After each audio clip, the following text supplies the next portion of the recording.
Happy Wednesday, everyone. I am so glad that you're able to join me today. We are going to go very far back in time. I have pulled out this bag, and inside is a UFO. For those of you who don't know what a UFO is, it is an unfinished object, and this is clearly unfinished. The blocks in this quilt came from, well, it was a drawing when I was at the Quilt Guild many moons ago. And everyone submitted a block, well, anyone that wanted to participate. And if you submitted a block, then they were kind enough to hold a drawing. Your name was worth a ticket, and I won these blocks. And the thing is I really like the shade of green, and I really like St. Patrick's Day. And I could be wrong, but I think that I was even in charge of telling people which block to make for this particular drawing. So the fact that this is not finished, well, my bad. Anywho, I think that since it's nearly St. Patrick's Day, that this would be a great time to finally work on one of my unfinished projects. When Gentry, my son, was little, he never said St. Patrick's Day. He always said Greens Day. When is Greens Day? Is it Greens Day yet? Do I get to wear my green clothes for Greens Day? And it was really precious. And even after he grew out of saying that, I would still announce to him, oh, guess what's coming up next week? It's going to be Greens Day. It was just so precious. And I know that you that have kids and nieces and nephews and grandkids get that. Kids say just adorable things, and we just latch on to them. I remember that he also used to say chitchen instead of kitchen, and I was really depressed when he finally learned how to pronounce that right, because it was just too cute. Back to St. Patrick's Day. I do have some Irish in my heritage, not that you would know it by looking at me. I do not have red hair. My skin, while pale, is not that pale, but I still do have Irish heritage, and I would love to go to Ireland one of these days. It is definitely on my bucket list of places to go, and I can't wait to make that happen. And even though I love St. Patrick's Day, and I love so many things Irish, I have so few decorations for this holiday, which is really odd, because if you knew me at all, you would know that I like to go all out when it comes to decorations for birthdays and other holidays. I mean, Halloween just completely takes over the whole house.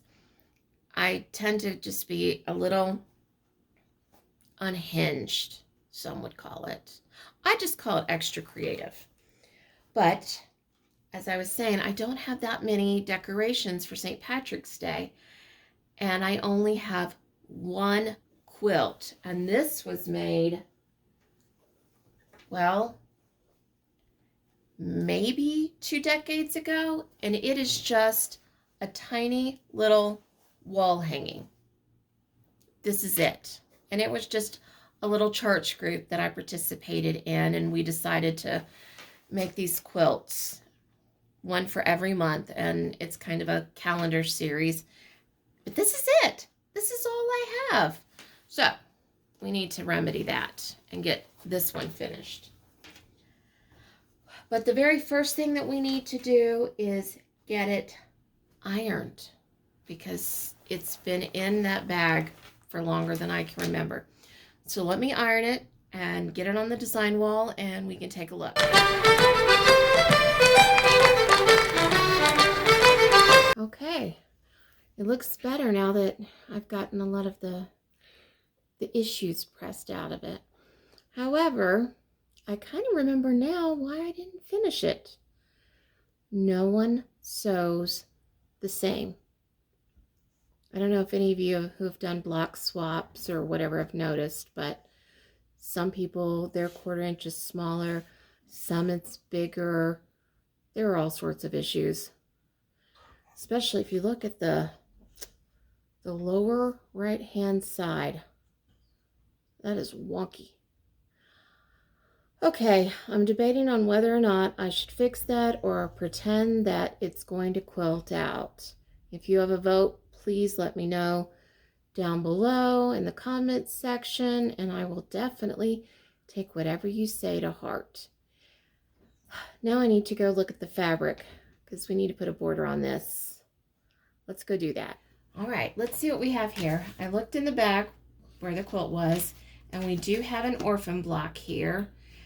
And I may use this to make an accent pillow or a very small wall hanging or small table topper, or maybe I'll use it for the label on the back. Again, what are your suggestions? Let me know. And I also found my very, very small collection of St. Patrick's Day fabric. I could just use a green for the border, but I don't think that there are any St. Patrick's Day fabrics in the quilt, so I would at least like to honor that in the border. Too small, too small, too small, too small, too small, too small. These might make for fun scrappy binding, and I might consider that, but there's just not in here to make a complete border. Sweet hubby went out to the stores yesterday, and there are very few stores in this area, and there was one store that had one fabric, and this was it. I don't think I would normally go with something that kind of already looks like it has these very particular stripes, because then I would have to be very careful in how I cut it so that it didn't look too wonky. On the other hand, I like that it's a dark border because I think that that'll go well. And if you notice, there are both yellow greens and blue greens in here, so I think that that will really go well with the whole variety of greens that are in the quilt. So I definitely think this is going to work out just fine. I need to decide what size and how I'm going to cut this. I don't know. I might try to cut it this way so that if the fabric is a little bit wonky, it won't be as noticeable, even though you won't get to see a full shamrock in the print. Or I might try to cut it this way to where you've at least got that in the middle, but if it's wonky on this side, it won't matter as much. I just don't know how big of a border I want to use, but I've got plenty of fabric no matter what. If you have a thought or opinion, let me know. I will definitely take it into advisement. This will be a bit of a challenge, and that is if I immediately start on the border without trying to fix the blocks that are still in the quilt. I'm debating, truly debating. But I do think that this fabric is going to work out just fine. And I think that that's all that I've got for today. I've got a lot of thinking to do, a lot of planning to do, some quilt math to do. Let me know if you like doing quilt math. I actually thrive on it. I really enjoy it. And if you were to look at the way that I write out the equations, they would not make any sense to anyone else other than me. But it works. I enjoy it. It's that logical side of me versus the creative side. So I get to just kind of appease both sides of my brain all at the same time. I think it's actually a lot of fun.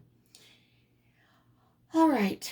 Well, I think that that's where I'm going to stop so that I can think and think and think like Winnie the Pooh.